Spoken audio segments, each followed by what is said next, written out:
உன்னோட வேலையை செஞ்சு முடிச்சிட்டனா அப்பப்ப கொஞ்சம் புருஷனையும் கவனி. ஆமா, நீ என்ன பொண்டாட்டி? நீங்க இன்னும் எதுவும் சாப்பிடலையா? ஏறுங்க, நான் போய் கொண்டு. நான் இப்ப உன்கிட்ட பசிக்குதுன்னு கேட்டனா என்ன? என்ன? வா சொல்றேன்.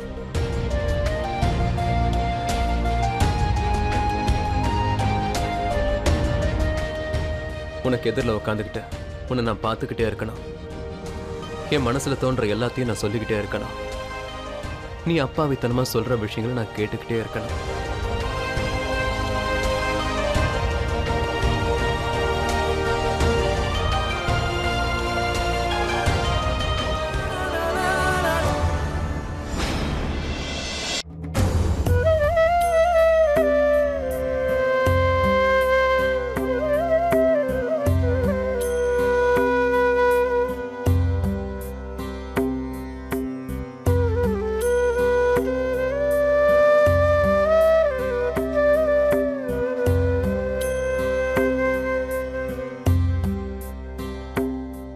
சந்தோஷமா இரு, நல்லா இரு. நில்லுங்க. இத்தனை நாளா நீங்க எந்த ஏரியாவுக்கு போயிட்டு இருந்தீங்களோ அந்த ஏரியாவுக்கு இப்ப போக கூடாது. நகரத்தோட வடக்கு பக்கத்தை நீ பாத்துக்க, அப்புறம் தெற்கு பக்கத்தை நீ தான் பாத்துக்கணும்.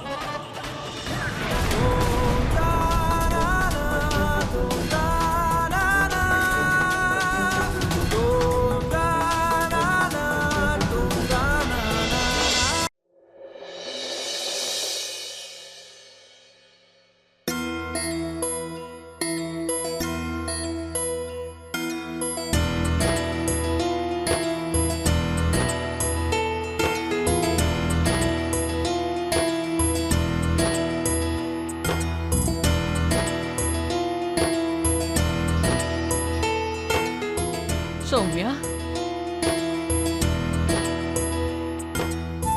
ஹலோ சௌமியா, அங்க எல்லாம் நல்லா இருக்குல்ல? அம்மா, நீங்க எப்படி இருக்கீங்க?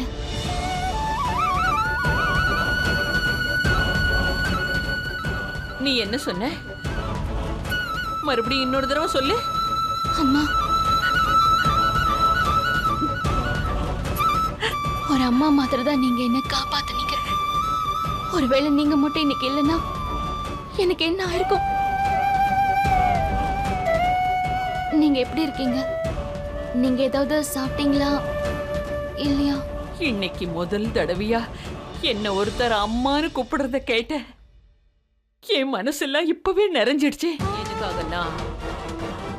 எதுக்காகனா நாளைக்கு இந்த உலகத்துல திருநங்கைகளுக்கு சம்பந்தப்படும் போது சௌமியாவுக்கு சில திருநங்கைங்க சாதகமா இருப்பாங்க.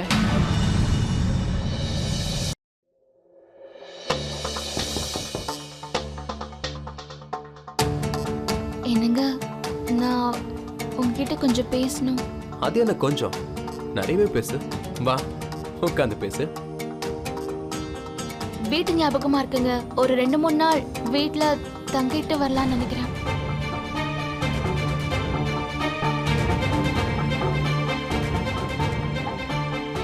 வீடா? எந்த வீடு? நீ அந்த வீட்டை பத்தி பேசுறியா? அந்த வீட்டுல இருக்கிற அப்பா பாட்டி அவங்க கூட உனக்கு எந்த சம்பந்தமும் இல்லை. பாட்டியை பார்க்கணும்னா ஓகே, அவங்கள இங்கேயே கூட்டிட்டு வரலாம். இல்லங்க, பிறந்த வீடு தானே. கல்யாணத்துக்கு அப்புறம் பொண்ணுங்க அந்த வீட்டுக்கு போகவே கூடாதா என்ன? நான் நிச்சயமா போவேன். இல்ல, ஆனா உன்னால எதுவும் சொல்லாதீங்க. நான் கொஞ்ச நாளைக்கு அங்க இருக்க தான் போறேன். என்ன கூட்டிட்டு போங்க ப்ளீஸ். சரி ஓகே, நான் உன்னை கூட்டிட்டு போறேன். ஆனா நானும் உன் கூடவே இருப்பேன். வா வந்து பேக் பண்ண. நீங்க எதுக்கு என் கூட அங்க இருக்கணும்?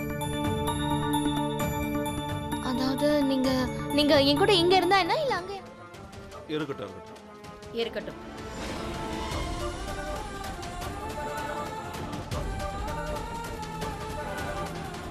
குடுமா, அது என்கிட்ட குடுமா. புகுந்த வீட்டுல மாமியார் மருமகளுக்கு கொடுக்கற பரிசு எதுவா இருந்தாலும் பிறந்த வீட்டுக்கு வந்த உடனே அது கொடுத்தாகணும்.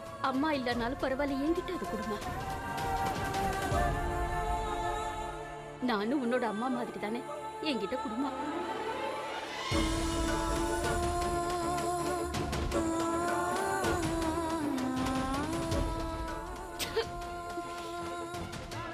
நல்லா இருடா தக்கு, நீ நல்லா இருக்கணும்.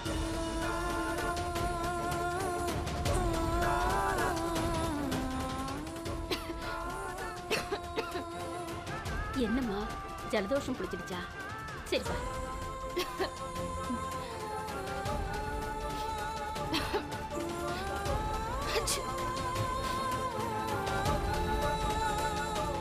கண்ணா, அது நான் சுமதியோட கல்யாணத்தை பற்றி அவங்க கிட்ட பேசிட்டேன். இப்போ உங்ககிட்டயும் கொஞ்சம் பேசணும். வாப்பா. அப்படியே எனக்கு என்ன தோணுதுன்னாங்க, சௌமியாவுடைய மிகப்பெரிய எதிரி அந்த சுமதி தான் எனக்கு தோணுது. என்ன பேசுற? நீங்களே பாருங்களேன், பாவம் அந்த சௌமியா எவ்வளவு பெரிய அப்பாவி. பாவம் அவளுக்கு எதுவுமே புரியல. அதனாலதான் சுமதி அவங்க அம்மா வீட்டுக்கு அவளை அனுப்பி வச்சிருக்கா. ஏன்னா அருண் கூட அவ ஹனிமூன் போகணுன்றதுக்காக தான். அப்புறம் அருண் தேவையில்லாம அக்காவை தப்பா நினைச்சிட்டு இருக்கான். நீங்க நல்லா கவனிச்சு பாருங்க, சுமதி கொஞ்சம் கொஞ்சமா சௌமியாவை அருண் கிட்ட இருந்து பிரிச்சிட்டு இருக்கா. அப்பதானே அவ அருண் கிட்ட நெருங்க முடியும். ஆனா அருணுக்கு இந்த விஷயம் கொஞ்சம் கூட புரிய மாட்டேங்குதுங்க. ஏ ஷானு, இந்த விஷயம்லாம் நீ எதுக்கு என்கிட்ட சொல்ற? இதெல்லாம் எனக்கு எதுக்கு?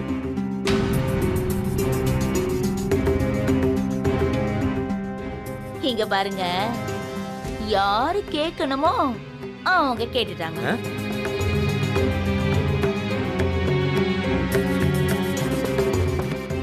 அட இதெல்லாம் உங்களுக்கு எதுக்கு? விடுங்க, தூங்குங்க நீங்க பேசாம. அப்புறம் நீங்க சொன்ன பேரெல்லாம் பக்கத்து வீட்டுல குழந்தை பிறந்தா வைக்கலாம். நம்ம குழந்தைங்களுக்கு என்ன பேர் வைக்கலான்னு நானே பாத்துக்கிறேன். உங்களை கேட்டு பாருங்க, என்ன சொல்லணும் முதல்ல.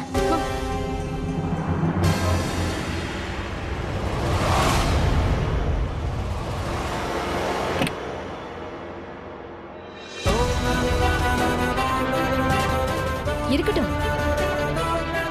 சந்தோஷமா இரு, சிரிச்சுக்கிட்டே இரு, நல்லா என்ஜாய் பண்ணிட்டு வா. கூடவே சந்தோஷமான செய்தியும் கொண்டு வா. பத்திரமா போயிட்டு வா.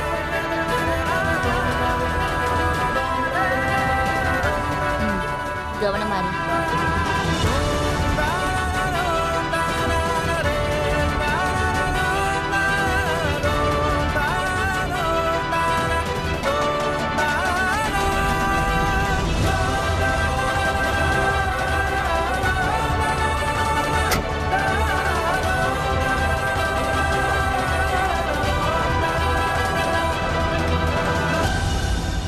பரவாயில்ல, லேட்டா இருந்தாலும் என்னுடைய இந்த திட்டம் நல்லபடியா வெற்றி அடைஞ்சிருச்சு.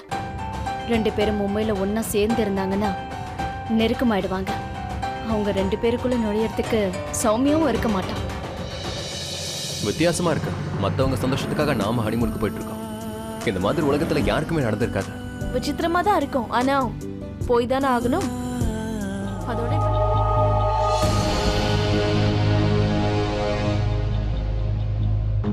மும்பைக்கு ஒரு டிக்கெட் எடுங்க. அப்புறம் தங்கறதுக்கு அதை பத்தி கவலைப்படாதீங்க, டிக்கெட் மட்டும் போதும். சரி.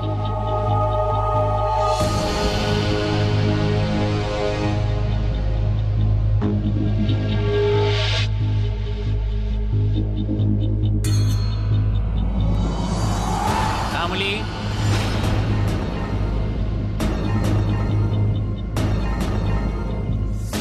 சொல்லுங்க.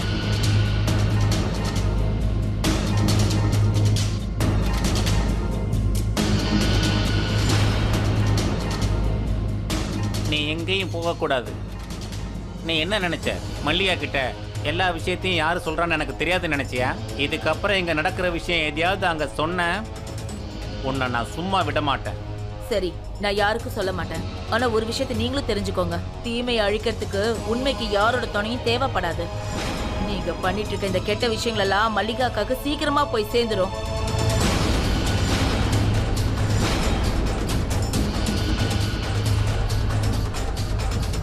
சௌமியா, நீ இந்த உலகத்துல எந்த மூலையில இருந்தாலும் சரி, உன்னை நான் தூக்கியே தீருவேன். நீ எங்க போனாலும் நான் அங்க வருவேன், வந்துகிட்டே இருக்கேன்.